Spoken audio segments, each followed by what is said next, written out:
วันที่ 18 มิถุนายน 2025 ทางเจ้าหน้าที่วีซ่าสปอร์ตได้กักตัวเท่ายันหรือจันอายุ20ปีและเท่าโดอายุ21ปีทั้งสองคนอยู่แขวงอุดมไซได้มาพักเสาอยู่บ้านโนนสวัสดนครไกรสอนพรหมวิหารแขวงสวรรณเขตพร้อมยาสูบไฟฟ้า1กับมีจำนวน10อันที่ซุกเสื่องไว้อยู่ในกล้องบอรถจักรผ่านการสืบสวนสอบสวนขยายผลในวันเดียวกันนั้น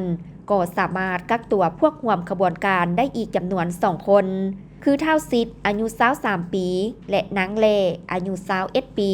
พักเซาอยู่บ้านโนนสวัสดนครไกรสอนพรหมวิหารพร้อมทางได้เข้ากวดคนเฮือนพวกเกียวพบยาสูบไฟฟ้าจำนวน 4,590 อัน